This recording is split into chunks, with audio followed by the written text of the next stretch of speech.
இந்த மாதத்தினுடைய முதல் செவ்வாய்க்கிழமை கோடி அற்புத புனித அந்தோனியாவுடைய திருத்தலத்தை தேடி வந்திருக்கக்கூடிய உங்கள் அனைவருக்கும் ஆண்டவர் இயேசுனுடைய உயிர்ப்பின் பெருவிழாவினுடைய வாழ்த்துக்களையும் ஜெபங்களையும் ஆசீர்வாதங்களையும் திருத்தலத்தின் தந்தையர்கள் சார்பாக தெரிவித்துக் கொள்வதில் மகிழ்ச்சி அடைகிறோம். Happy Easter. ஈஸ்டர் நைட்டு பூசை வச்சுட்டு இங்கே முன்னாடி நின்று கொண்டு ப்ளஸ் பண்ணிகிட்டு இருக்கும்போது எல்லாம் வந்து விஷ் பண்ணாங்க. நிறைய பாட்டிமார்கள் வந்து happy Christmas father, happy Christmas father அப்படின்னு அவங்களுக்கு அதிலேயே ஞாபகத்தில் இருக்காங்க. ஹாப்பி ஈஸ்டருக்கும் ஹாப்பி கிறிஸ்மஸுக்கும் வித்தியாசம் தெரியாமல் பிரியமானவர்களே, நாம் ஆண்டவர் இயேசுனுடைய உயிர்ப்பின் பெருவிழாவை கொண்டாடுகிறோம். ஆண்டவர் இயேசு உயிர்த்த பின்பு தன்னுடைய சீடர்களுக்கு காட்சி கொடுத்த போது அவர் சொன்ன ஒரு வார்த்தை, உங்களுக்கு அமைதி உரித்தாகுக என்று சொன்னார். உயிர்த்த ஆண்டவர் தன்னுடைய சீடர்களுக்கு கொடுத்த முதல் ஆசீர்வாதம், உங்களுக்கு அமைதி உரித்தாகுக. இன்றைக்கி அந்த அமைதி நமக்கு ரொம்ப ரொம்ப அவசியமாக படுகிறது. மௌனம் அல்ல, அமைதி வேறு, மௌனம் வேறு. பீஸ் வேறு, சைலன்ஸ் வேறு. மௌனம் என்பது சைலண்ட்டாக யாருக்கூடையும் பேசாமல் இருக்குது. அமைதி என்பது வாழ்க்கையினுடைய பல்வேறு போராட்டங்கள் பிரச்சனை மத்தியிலும் கூட ஒரு சலனம் இல்லாமல், பயம் இல்லாமல், அச்சம் இல்லாமல் வாழ முடியும் என்ற நம்பிக்கையோடு இருப்பது அமைதி. அப்படிப்பட்ட அமைதியைத்தான் ஆண்டவர் இயேசு கொடுக்கிறார். உங்களுக்கு அமைதி உரித்தாக அப்படின்னு ஆண்டு சொல்லுகிற போது சீடர்களுக்கு இனிமேல் துன்பமே இல்லை அப்படி கிடையாது. நீங்கள் கஷ்டப்படவே மாட்டீங்க அப்படி கிடையாது. அவர்கள் இனிமேல் தான் அவர்கள் துன்பப்பட போகிறார்கள். இனிமேல் தான் அவர்கள் உயிரை கொடுக்க போகிறார்கள். மறை சாட்சிகளாக மறிக்கப் போகிறார்கள். ஆனால் அந்த அமைதியை கொடுக்கிறார். அது துன்பங்கள் மத்தியிலும் கூட பயம் இல்லாமல், அச்சம் இல்லாமல், நடுக்கம் இல்லாமல் அதை மேற்கொள்ளக்கூடிய தைரியத்தோடு இருப்பது தான் அந்த அமைதி. அப்படிப்பட்ட அமைதியை தான் இன்று ஆண்டவர் இயேசு உங்களுக்கும் கொடுக்கிறார். வாழ்க்கையில் பிரச்சனைகள் வரும், வாழ்க்கையில் கவலைகள், கஷ்டங்கள், கண்ணீர் எல்லாம் இருக்கும். ஆனாலும் கூட வாழ முடியும் என்கிற தைரியத்தை ஆண்டவர் கொடுப்பார். Praise the Lord, praise the Lord. எனவே ஆண்டவர் இயேசு இந்த ஈஸ்டர் 2026ஆம் ஆண்டில் இந்த நாளிலே திருப்பலியில் பங்கெடுத்து கொண்டிருக்கிற நம் அனைவருக்கும் ஆண்டவர் கொடுக்கக்கூடிய ஒன்று அமைதி. உங்களால் வாழ முடியும், யூ கேன் டூ இட், உங்களால் செய்ய முடியும் என்கின்ற நம்பிக்கையை கொடுக்கிறார். ஆண்டவருக்கு நன்றி சொல்லுவோம். பிரியமான இந்த நாளிலே நாம் படித்த நற்செய்தி வாசகத்தை தியானிப்போம். ஏற்கனவே நற்கனை ஆராதனையிலே நாம் சிந்தித்திருக்கிறோம். ஆனாலும் கூட அந்த வாசகம் நம்முடைய குடும்ப வாழ்க்கைக்கு, தனிப்பட்ட வாழ்க்கைக்கு மிகவும் பொருத்தமாக சில காரியங்களை நமக்கு சொல்லுவதாக நான் பார்ப்பதனால் மீண்டும் அந்த நற்செய்தி வாசகத்தையே நான் உங்களோடு சில 3 காரியங்களை பகிர்ந்து கொள்ள வேண்டும் நான் நினைக்கிறேன். ஒன்று, முதல் செய்தி, நம்முடைய வாழ்க்கையில் நாம் எதை ஃபோக்கஸ் பண்ணுறோம், எதை நாம் முன்னிறுத்தி நாம் போய்கொண்டிருக்கிறோம். நம்முடைய வாழ்க்கையினுடைய இலக்காக, நோக்கமாக, குறிக்கோளாக எதை வைத்து அதை நோக்கி போய்கொண்டிருக்கிறோம். இப்போ ஒரு ஓட்டப்பந்தயம் வைக்கிறாங்க, பிள்ளைகள்லாம் நிற்கிறாங்க. அந்த பிள்ளைகளுக்கு சொல்லுவாங்க இல்லையா, நீங்கள் எதை போய் அடைய வேண்டும் என்ற இலக்கு சொல்லுவாங்க. அது சொல்லாமல் ஓட்டப்பந்தயம் வச்சா அவன் எங்கே ஓடுவான்? எதை போய் அடைய வேண்டும் என்ற இலக்கு வைத்தால்தான் அவன் அதை நோக்கி ஓடுவான். எங்கே நிற்க வச்சு ஓடுங்க அப்படின்னா அவன் கண்டமேனிக்கு ஓடுவான். அது ஓட்டப்பந்தயமாக அமையாது. அப்படியே ஓடினாலும் கூட யார் ஜெயித்தாங்க, யார் தோத்தாங்கன்னு கண்டுபிடிக்க முடியாது. இலக்குன்னு ஒன்று இருக்க வேண்டும். இன்றைக்கு நாம் நம்முடைய வாழ்க்கை என்கின்ற பயணத்தில், நம்முடைய ஆன்மீகம் என்கின்ற பயணத்தில் எதை முன்னாடி வச்சு, எதை ஃபோக்கஸ் பண்ணி நாம் போய்கொண்டிருக்கிறோம். சில பேருக்கு ஆன்மீகத்தில் எந்த ஃபோக்கஸும் கிடையாது. சில பேருக்கு குடும்ப வாழ்க்கையிலும் கூட எந்த ஃபோக்கஸும் கிடையாது. எந்த ஒரு மையம், எந்த ஒரு எய்ம், எந்த ஒரு குறிக்கோள் இல்லாமல் அப்படியே போய்கொண்டிருக்கக்கூடிய வாழ்க்கையிலும் கூட பல பேர் அல்லது சில பேர் நாம் போய்கொண்டிருக்கிறோம். 2026ஆம் ஆண்டுக்குள்ளே நாம் இதை சாதிக்கணும் அப்படின்னு நமக்கு எதாவது இருக்கான்னா பல பேருக்கு கிடையாது. இந்த மாதத்துக்குள்ளே ஏப்ரல் மாதத்துக்குள்ளே நாம் எதை செய்யணும், இதை முடிக்கணும், அப்படி எதாவது இருக்குன்னா பல பேர் கிடையாது. அப்படியே சொல்லுவாங்க இல்லையா, வெந்ததை தின்று விதி வந்தால் சாவோம். இன்றைக்கி இருக்கிறோம், சாப்பிட்டோம், வேலை செஞ்சோம், தூங்கணும், அடுத்த நாள் மீண்டும் எழுந்தோம், சாப்பிட்டோம், வேலைக்கு போகணும், தூங்கணும் என்று அப்படியாக போய்கொண்டிருக்கிறது. வாட் வி ஆர் ஃபோக்கஸிங், என் வாழ்க்கையினுடைய நோக்கம் என்ன, எதை நோக்கி போய்கொண்டிருக்கிறேன், நாம் எதை கவனிக்கிறோம், எதை நோக்குகிறோம் என்பதுதான் இன்றைக்கு முதல் செய்தி. இதை எங்கிருந்து நான் எடுக்கிறேன், இந்த பாயிண்ட்டு, இந்த செய்தி எங்கிருந்து எடுக்கிறேன்? மரிய மதலேனாள் கல்லறைக்கு செல்லுகிறாள் இல்லையா? இன்றைக்கி நற்செய்தி வாசலில் கல்லறைக்கு போகிறாள். கல்லறைக்கு சென்ற மதலேன் மரியாள் எதை நோக்குகிறாள்? கல்லறைக்குள் குனிந்து நோக்குகிறார்.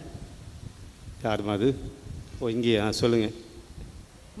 மரியா கல்லறைக்கு வெளியே. நீங்கள் பைபிளை பார்த்து படிக்கிறதா நான் கேள்வி கேட்குறேன், சொந்தமாக சொல்லுங்கள். கல்லறைக்குள் குனிந்து பார்த்து. கல்லறைக்கு போயிட்டு எதை பார்த்தாள்? ஆண்டவரை தேடினார். ஆண்டவரை பார்த்தாங்களா? எப்படி கேட்டால் இப்படி சொல்கிறீங்க, எப்படி கேட்டால் இப்படி சொல்கிறீங்க, ரொம்ப தெளிவாக தான் இருக்கிறீங்க. ஆண்டவரை தேடினாங்க, ஓகே. எதை பார்த்தாலும் கேட்குறேன். அங்கே ஆண்டவர் இல்லை அப்படின்ட்டு எப்படி கண்டுபிடிச்சாங்க? கல்லறையை பார்த்தாள். கல்லறையை பார்க்கிறார். அதுக்கப்புறம் தான் அங்கே ஆண்டவர் இல்லைன்னு சொல்லி கண்டுபிடிக்கிறாங்க. ஆண்டவர் இல்லை. பிரியமானவர்களே, ஆண்டவர் அங்கே இருந்தாரா இல்லையா? இருந்தார். ஆனால் மதலேன் மரியாள் அவரை தோட்டக்காரன் என்று எண்ணினாள். எங்கே ஃபோக்கஸ் பண்ணுறாங்க மதலேன் மரியாள்? கல்லறையை ஃபோக்கஸ் பண்ணுறாங்க. பக்கத்தில் இருக்கக்கூடிய ஆண்டவரை ஃபோக்கஸ் பண்ணல. பல சமயத்தில் நம்முடைய வாழ்க்கையில் நாம் எதை ஃபோக்கஸ் பண்ணுறோம்? கல்லறையை ஃபோக்கஸ் பண்ணுறோம். ஆண்டவர் இயேசு 3ஆம் நாள் உயிர்த்தெழுவார் என்பது ரொம்ப தெளிவாக பல தடவை சொல்லியிருக்கிறாள். ஆனாலும் கூட மதலேன் மரியாள் கல்லறைக்குள்ளே பார்க்கிறார். இயேசு இல்லை என்று கவலைப்படுகிறாள், அழுகிறாள். இப்போ கல்லறை ஏன் பார்க்க வேண்டும்? இயேசு அருகாமல் இருக்கிற போது, இயேசு அங்கே பக்கத்தில் நிற்கிற போது இயேசுவை ஃபோக்கஸ் பண்ணாமல், இயேசுவை கவனிக்காமல், இயேசுவை பார்க்காமல் கல்லறையை ஃபோக்கஸ் பண்ணுறாங்க. கல்லறை என்பது எதன் அடையாளம்? கல்லறை என்பது எதன் அடையாளம்? எதெல்லாம் அடையாளம் சொல்லலாம் கல்லறைக்கு? அல்ல, கல்லறைன்னு சொல்லுகிற போது நமக்கு எதெல்லாம் ஞாபகம் வருது? கல்லறைக்குள்ளே என்ன இருக்கும்? இறந்தவர்களை வைக்கும் இடம். மரித்தவர்களை வைக்கும் இடம். கேட்கல. மரித்தவர்களை வைக்கும் இடம். மரித்தவருடைய உடலை வைக்கும் இடம். இடம். அதுக்குள்ளே என்ன இருக்கும்? கல்லறைக்குள்ள மரித்த உடல். உடல். அந்த உடலுக்கு உயிர் இருக்கா? ஜீவன் இருக்கிறதா? எமோஷன்ஸ் இருக்கா? ஃபீலிங்ஸ் இருக்கா? ஏதாவது ஆக்ஷன் இருக்கா? ஒன்றும் கிடையாது. வாழ்க்கையற்ற நிலை, உயிர் அற்ற நிலை, ஒரு ஜடம். அங்கே எந்த உணர்வுகள் இருக்காது, எந்த விதமான ஆக்ஷன்ஸ் இருக்காது, எவ்விதமான ஃபீலிங்ஸ் இருக்காது. அது ஒன்றும் இல்லாத நிலை. அது வாழ்க்கையற்ற, ஜீவனற்ற நிலை. பக்கத்தில் இருக்கக்கூடிய ஆண்டவர் இயேசு ஜீவன் தரக்கூடிய ஆண்டவர். நானே உயிர் உள்ள ஆண்டவர், நான் வாழ்கிறேன் நீங்களும் வாழ்வீர்கள் என்று சொன்ன கடவுள். வானின்றி இறங்கி வந்த உயிர் உள்ள உணவு என்று, தான் உயிரை கொடுக்கக்கூடிய உணவு என்று தன்னை சொன்னவர். அவர் அருகாமையில் இருக்கிறார். ஒரு பக்கம் நம்மை சுற்றி சாவு இருக்கிறது, ஒரு பக்கம் நம்மை சுற்றி வாழ்வு இருக்கிறது. நாம் எதை ஃபோக்கஸ் பண்ணுறோம்? நம்முடைய அன்றாட வாழ்க்கையில் பல சமயத்தில் வாழ்க்கையை ஃபோக்கஸ் பண்ணுறது கிடையாது, வாழ முடியும் என்கிற நம்பிக்கை ஃபோக்கஸ் பண்ணுறது கிடையாது.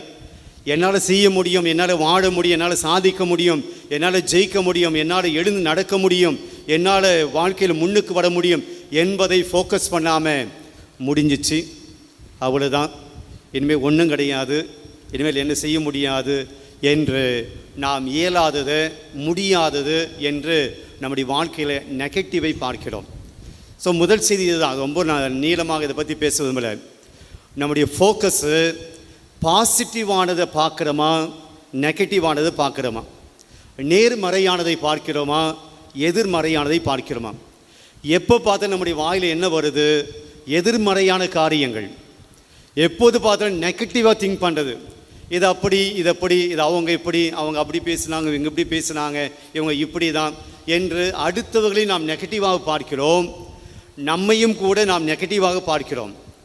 யார் ஒருத்தர் அடுத்தவர்களை, அடுத்தவருடைய குறைகளை பேசிகிட்டே இருக்கிறாங்களோ, எதிர்மறையாக பேசிகிட்டே இருக்கிறாங்களோ, எதிர்மறையாக சொல்லிகிட்டே இருக்கிறாங்களோ, அவர்கள் தங்களை பற்றியும் எதிர்மறையாகத்தான் நினைக்கிறார்கள். அடுத்தவங்களை பற்றி நெகட்டிவாக பேசுகிறவன் தன்னை பற்றி பாசிட்டிவாக பேச மாட்டான். அப்போது நாம் புரிஞ்சுக்கணும், நாம் எதை ஃபோக்கஸ் பண்ணுறோம். இயேசுவை பார்க்கக்கூடியவனாக இருக்கிறோமா, வாழ்வை பார்க்கக்கூடியவனாக இருக்கிறோமா, அல்லது சாவை பார்க்கக்கூடியவனாக, இருளை பார்க்கக்கூடியவனாக? கல்லறைக்குள்ளே என்ன இருக்கும்? இருள் இருக்கும். கல்லறைக்குள்ளே எலும்புகள் இருக்கும். கல்லறைக்குள்ளே நாற்றம் அடிக்கும். வாழ்க்கையை இப்படியாகத்தான் பார்த்து கொண்டிருக்கிறோம். என் வாழ்க்கை சரியில்லை, என் வாழ்க்கையில் ஒன்றுமே இல்லை, கடவுள் எனக்கு எதுவுமே செய்யலை, என் கணவன் எதுவும் செய்யலை, என் மனைவி எதுவும் செய்யலை, என் பிள்ளைகள் எதுவும் பண்ணலை, என்னுடைய அப்பா அம்மா எனக்கு எதுவும் செய்யலை. நெகட்டிவாகவே பார்க்கக்கூடியது. வாழ்க்கையில் கடவுள் எவ்வளோ ஆசீர்வாதங்களை கொடுத்திருக்கிறார், எவ்வளோ அற்புதங்களை ஆண்டு ஒவ்வொரு நாளும் செஞ்சுட்டு இருக்கிறார். எப்படியெல்லாம் கடவுள் நம்மை பேணி காக்கிறார், உள்ளங்கையில் வைத்து நம்மை பேணி வளர்க்கிறார். பாசிட்டிவாக நம்ம நினச்சி பார்த்தோம் அப்படின்னா வாழ்க்கை ரொம்ப சந்தோஷமாக இருக்கும், வாழ்க்கை இனிக்கும், வாழ்க்கை மகிழ்ச்சியாக இருக்கும், வாழ முடியும் என்கிற நம்பிக்கை கொடுக்கும். ஸோ முதல் செய்தி, நாம் கல்லறையை பார்க்கக்கூடிய மதலேன் மரியாளா, இயேசுவை பார்க்கக்கூடிய மதலேன் மரியாளா யாராக இருக்கிறோம்? நாம் வாழ்க்கையை கல்லறையாக பார்க்கிறோமா, அல்லது மிகப்பெரிய ஒரு கிஃப்டாக, மிகப்பெரிய ஒரு ஆசீர்வாதமாக நம்முடைய வாழ்க்கையை பார்க்கிறோமா? அது நம்முடைய இஷ்டம்தான். நீங்கள் உங்களுடைய வாழ்க்கையை கல்லறையாக கூட பார்க்கலாம், உங்களுடைய வாழ்க்கையை பெரிய ஆசீர்வாதமாக கூட நீங்கள் பார்க்கலாம். முதல் செய்தி. ரெண்டாவது, இன்றைய நற்செய்தி வாசகத்தில் மதலேன் மரியாள் யாரை தேடி போனாள்? யாரை தேடி போனாள்? இயேசுவை தேடி போனாள். கல்லறையை தேடி போனாள், இயேசுவை தேடி போனாள். கல்லறைக்குள்ளே இருக்கக்கூடிய இயேசுவை தேடி போனாள். வேற ஏதாவது கல்லறை போய் தேடி போயிருக்கலாம் இல்லையா? வேற கல்லறைக்கு அவங்க போகலையே. எந்த கல்லறைக்கு போனாங்க? இயேசு இருந்த கல்லறைக்கு தான் போனாங்க. அப்போ இயேசுவை தேடி தான் போனாங்க.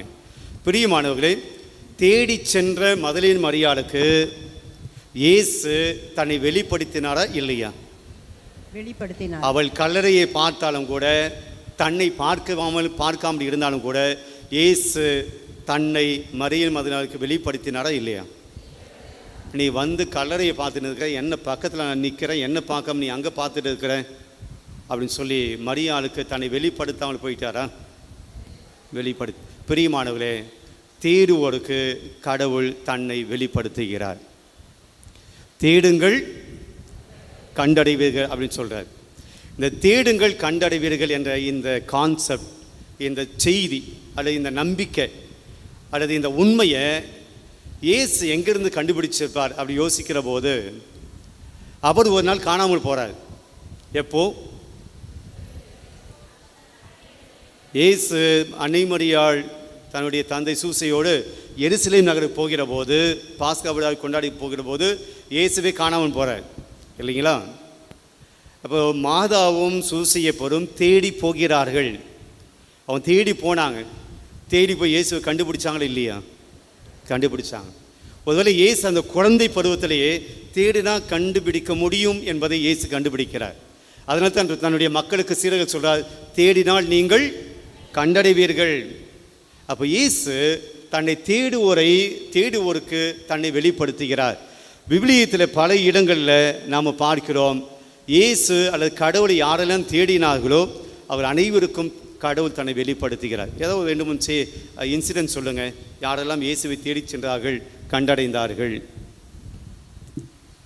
உங்கள் மைண்ட் வாய்ஸ் நாங்கள் பேச வைக்கிறோமா, நீங்கள் பேச வைக்கிறியா? எங்களையும் கேள்வி கேட்குற. நம்மளும் பைபிள் படிக்கிறோம் இல்லையா? யாரெல்லாம் இயேசுவை தேடி போனாங்க, கண்டுபிடிச்சாங்க?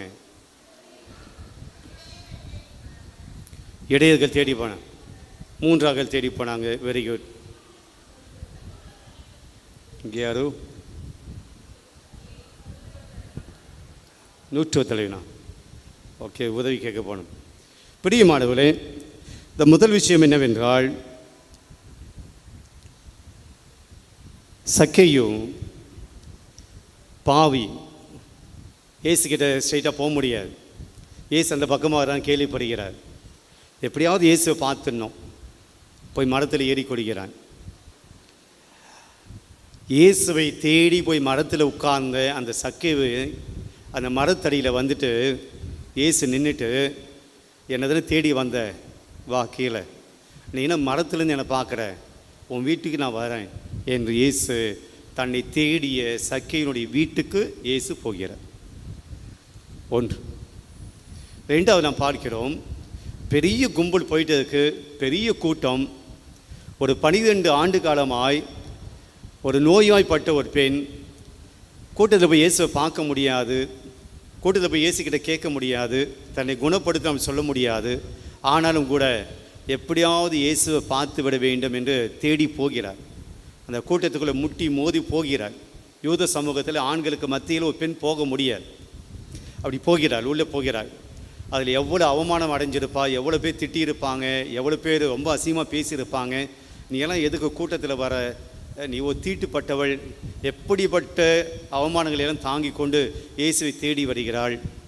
இயேசுனுடைய ஆடையை தொடுகிறாள். இயேசு கண்டுக்காமல் போயிருக்கலாம் இல்லைங்களா? இயேசு கண்டுக்காமல் போயிருக்கலாம். முன்னாடி வந்தாலும் உதவி கேட்கலாம் அந்த பெண். பின்னாடி ஆடையை தொட்டாள்.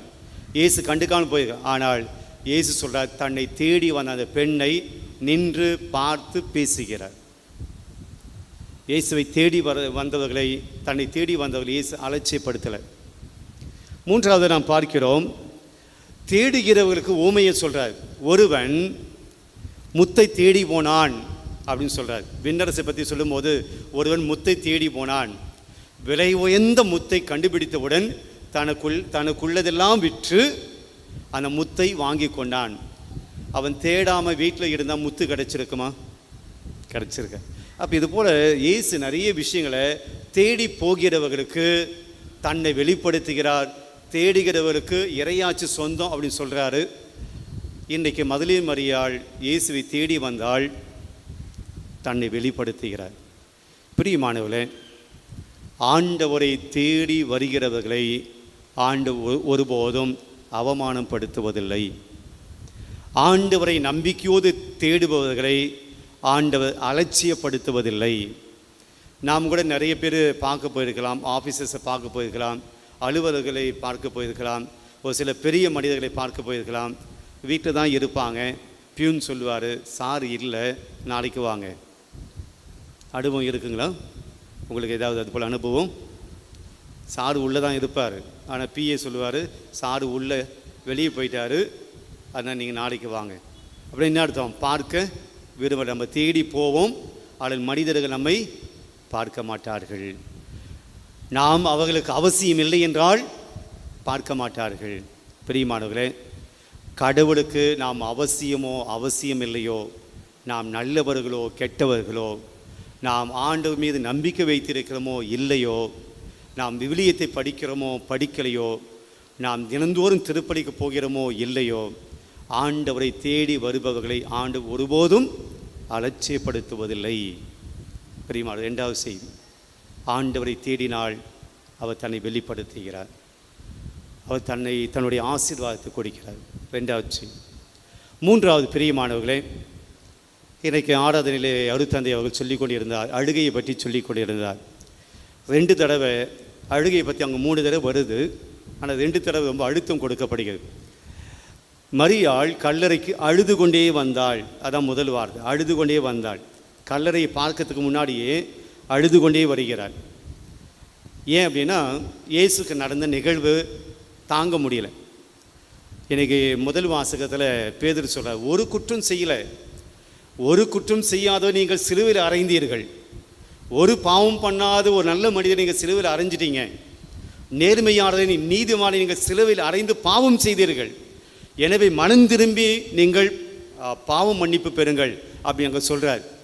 இங்கே மதலேல் மரியாள் ஏன் அழுது கொண்டே வந்தாள் அப்படின்னா, ஒரு நல்ல மனுஷனை சாகரிச்சிங்களடா, அவர் என்னடா தப்பு பண்ணார், உங்களுக்கு நல்லதானே போதிச்சார், புதுமை தான் செஞ்சார், உங்களுக்கு நல்லதானே பண்ணார், அவரை போய் இப்போ சாகடிச்சிட்டிங்களே. நடந்ததை ஏற்றுக்க முடியல மதலேல் மரியாள், நடந்து ஏற்றுக்க முடியல. இயேசுவை சாகடித்தது பெரிய ஒரு கஷ்டமாக இருந்தது. அழுது கொண்டே வருகிறாள். இன்றைக்கி நம்பாட்கள்லாம் கல்லறைக்கு போயிட்டு கூட சிரிப்பாங்க, அது வேறு விஷயம். ஜாலியாக போகிறது, கல்லறைக்கெல்லாம் ஜாலியாக போகிறது, ஜாலியாக போய்ட்டு மாலையை போட்டு மெழுகுத்திரி வச்சுட்டு ஜாலியாக வர்றது. மதலேல் மரியாள் இயேசுக்கு நடந்த நிகழ்வை அழுது கொண்டே போகிறார். இது முதல்ல வருது. அதுக்கடுத்து உள்ளே போய் அழுகிறதை பார்க்க அங்கே வானத்து என்ன சொல்லுகிறார், ஏனம்மா அழுகிறாய் என்று கேட்கிறார். அதுக்கு ரீசன் சொல்கிறாங்க. அதுக்கு அடுத்து இயேசு வரார். இயேசுவை தோட்டக்காரன் என்று நினைத்து கொண்டு அதுக்கு முன்னாடி இயேசு கேட்கிறார், ஏனம்மா அழுகிறாய், யாரை தேறிய ஒரு வார்த்தை எக்ஸ்ட்ரா இயேசு போகிறார். ஸோ இதுதான் அழுகையை பற்றி அங்கே வருகிறது. அழுது கொண்டு வந்த மதலேன் மரியாள் போகிற போது எப்படி போனாள்? கல்லறை விட்டு போகிற போது எப்படி போனாள்? அழுது கொண்டு போனாளா? மகிழ்ச்சியாக போனாள். பிரியமானவர்களே, விவிலியத்தில் யாரெல்லாம் அழுது இருக்கிறார்களோ, அதுவும் குறிப்பாக பெண்கள் யாரெல்லாம் அழுது இருக்கிறார்களோ, கடவுள் அவருடைய கண்ணீரை பார்த்து கடவுளாக இருக்கிறார். வேகமாக ஒரு சில பகுதிகளை மட்டும் நான் சொல்லுகிறேன். அதெல்லாம் பார்க்கிற போது பெண்கள் அழுதிருக்கிறார்கள், கடவுள் அவருடைய கண்ணீரை பார்த்திருக்கிறார். ஒன்று, தொடக்க நூல் 21ஆம் அதிகாரம் 16ஆம் வசனத்தில் ஆகார் என்கிற ஒரு பெண்மணி வருவாள். யாருடைய மனைவி அவள்? ஆபிரகாமினுடைய மனைவி. அது வேலைக்காரி மனைவியாக வைத்திருந்தார். இப்போது சாராள் குழந்தை பிறந்த உடனே ஆகாரை வீட்டிலேருந்து துரத்துறாங்க. இவள் இங்கே இருக்கக்கூடாது. தன்னுடைய கை குழந்தை எடுத்துக்கொண்டு ஆகார் பாலைவனத்துக்கு போகிறாங்க. பாலைவனம் என்பது வாழக்கூடிய இடம் அல்ல, சாகக்கூடிய இடம் அப்படின்னு இன்னும் மறைமுகமாக என்ன சொல்கிறாங்க? ஆகார் சாவதுக்கு போகிறார். தன்னுடைய குழந்தையோடு அவளும் தன்னை மாய்த்து கொள்ளக்கூடிய இடத்துக்கு போகிறார். ஊரில் இல்லை. அங்கே போயிட்டு குழந்தைய கொஞ்சம் தொலைவில் போயிட்டு இங்கே வச்சுட்டு கொஞ்சம் தொலைவில் போயிட்டு அழுகிறாள். அந்த வசனத்தை மட்டும் சொல்லுகிறேன்.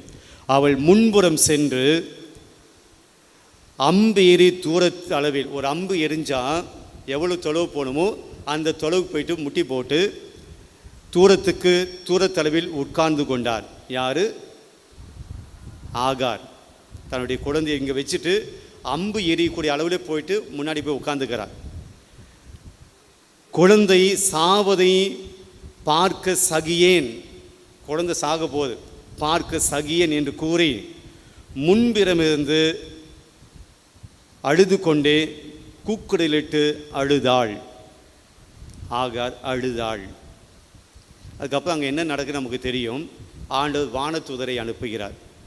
வானதூதரை அனுப்பி இன்னைக்கு மதலேன் மரியாளை பார்த்து ஏனம்மா அழுகிறாய் என்று சொன்ன அந்த வானதூதர் அங்கே ஆகாரை பார்த்து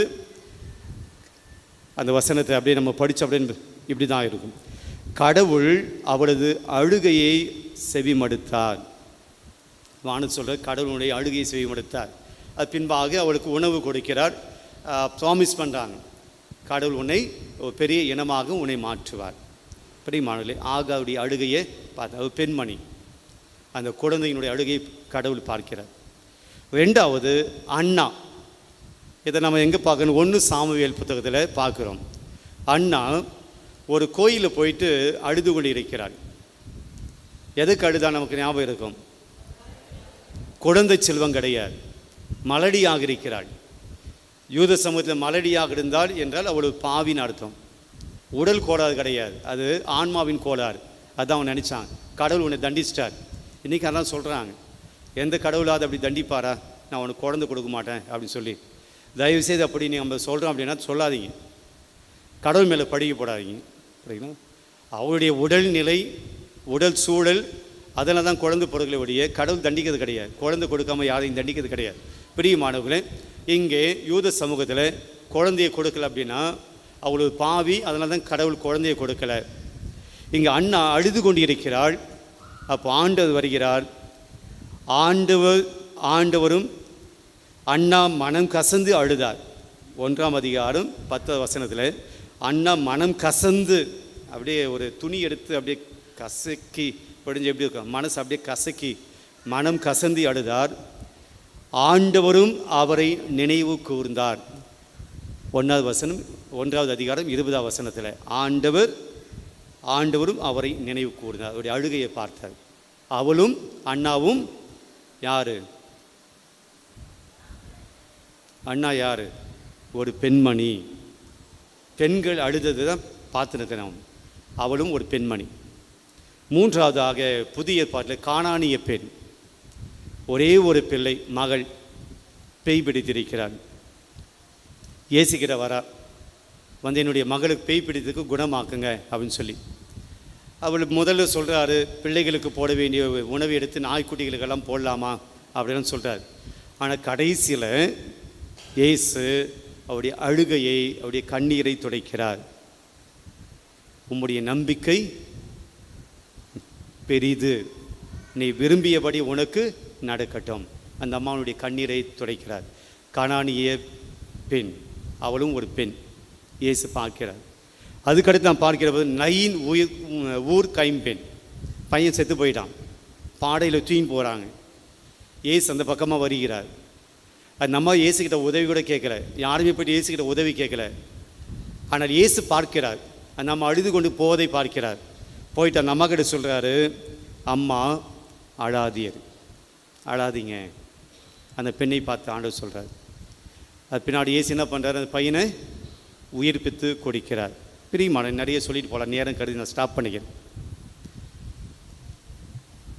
திக்கற்றவர்களுடைய கண்ணீரை ஆண்டவர் பார்க்கக்கூடிய கடவுளாக இருக்கிறார்.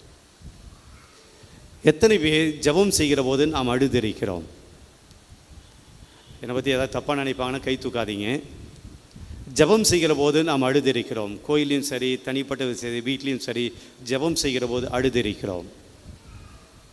நான் அழுதிருக்கேன், வெக்கப்படுறதுக்கு ஒன்றும் கிடையாது, அழுதிருக்கேன். ஏன் அழுதோம், ஏன் அழுகிறோம்? ஜெபம் செய்கிற போது சும்மா டைம் பாஸிங்கா? ஜெபம் செய்கிற போது ஏன் அழுகிறோம்? எப்படி கண்ணீர் வருகிறது? எப்படி என்ன கண்ணிலேருந்து வருதுன்னு சொல்லக்கூடாது.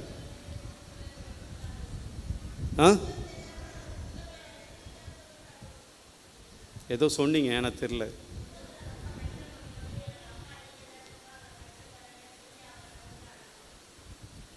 சரி, பிரியமானவர்களே, நாம் ஏன் அழுகிறோம் என்றால், கடவுளுக்கு முன்னாடி நான் ஒன்றும் இல்லை, கடவுளுக்கு முன்னாடி நான் ஒன்றும் இல்லை, நீங்கள் தான் கடவுளே, நீங்கள் தான் எனக்கு. அந்த ஒரு நம்பிக்கை எப்போ வருதோ அப்போ தான் அழ முடியும். நான் என்னால் பார்த்துக்க முடியும், என் பிரச்சனை நான் பார்த்துக்கிறேன், என் கஷ்டத்தை நான் பார்த்துக்கிறேன், என்னுடைய துன்பத்தை நான் பார்த்துக்கிறேன், எனக்கு வரக்கூடிய போராட்டம் நான் பார்த்துக்கிறேன் அப்படின்னு சொல்லி கடவுளுடைய வல்லமையை, கடவுளுடைய சக்தியை உணராமல் ஏன் சக்தியை, ஏன் பலத்தை நான் நம்புகிறேன் அப்படின்னா நீங்கள் எந்த ஜெபத்திலும் அழ மாட்டீங்க. எப்போது கடவுளுக்கு முன்னாடி நான் ஒன்றும் இல்லை, என் பிரச்சனைக்கு என்னால் பண்ண முடியல, வெளியே வர முடியல, தாங்க முடியல, ஆண்டவரை நீ தான் என்னை விட ரொம்ப பெரியவர், உங்களால் முடியும் என்று எப்போது கடவுளுக்கு முன்னாடி நாம் பலவீனமானவர்களா என்பதை நாம் நம்புகிறோமோ, என்னை விட கடவுள் மிக பெரியவர், அவர் இதை செய்ய முடியும் என்று கடவுளை நம்புகிறோமோ, அந்த நம்பிக்கை இருக்கிற போது மட்டும்தான் கண்ணீர் வரும். அப்போது கண்ணீர் என்பது, ஜெபிக்கிற போது கண்ணீர் விடுவது என்பது வீக்னஸ் கிடையாது, அது சேக்ரெட்னஸ், அது புனிதமானது. ஆண்டவருக்கு முன்னாடி நாம் கண்ணீர் விடுவது பலவீனம் அல்ல, அது ஆண்டவரை நம்புவதின் செயல், நம்புவதின் அடையாளம்.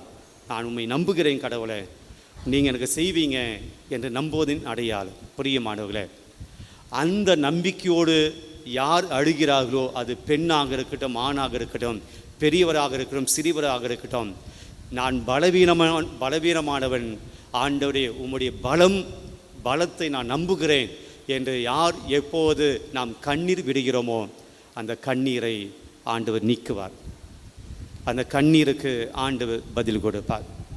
எனவே ஆண்டவர் முன்பாக நாம் அழுகிற போது கடவுள் நம்முடைய அழுகையை அவர் துடைப்பார். நம்பிக்கையில் நாம் தொடர்ந்து திருப்பலியில் பங்கேற்போம்.